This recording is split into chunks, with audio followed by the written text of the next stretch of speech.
Le 7 avril sera donc désormais en France une journée de commémoration du génocide des Tutsis. Décision annoncée donc ce matin par l'Élysée alors que le Rwanda commémore les 25 ans de ces massacres qui ont fait au moins 800 000 morts en 1994.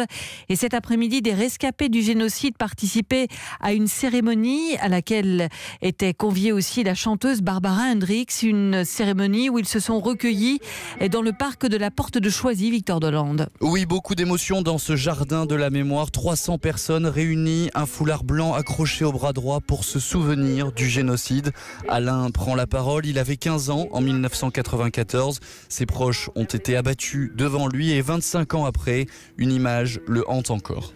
J'ai vu cette dame qui s'appelle Laetitia avec son fils qui avait 2 ans. Le fils a reçu un coup de gourdin sur la tête alors qu'elle le portait sur son dos. Pour Benjamin, il faut entretenir ce devoir de mémoire année après année pour ne surtout pas oublier. C'est vital, il y a une union, on vient avec nos enfants et avec nos femmes et on est là, on est en France, on est souvent aussi au Rwanda pour reconstruire notre pays. Mais on est obligé d'avancer parce que c'est aussi l'avenir pour nos enfants. Dans la foule, on discute aussi beaucoup des gestes du président Emmanuel Macron, la nomination d'une commission d'historiens pour faire la lumière sur le rôle de Paris au Rwanda et puis l'annonce du jour de commémoration.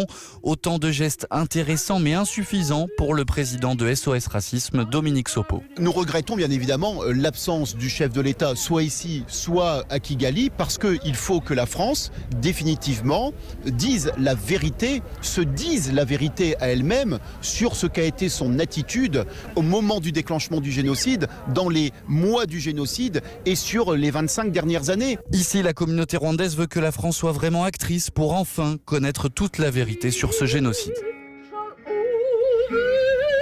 Victor Delande avec, vous l'entendez, cette voix remarquable évidemment de Barbara Hendricks.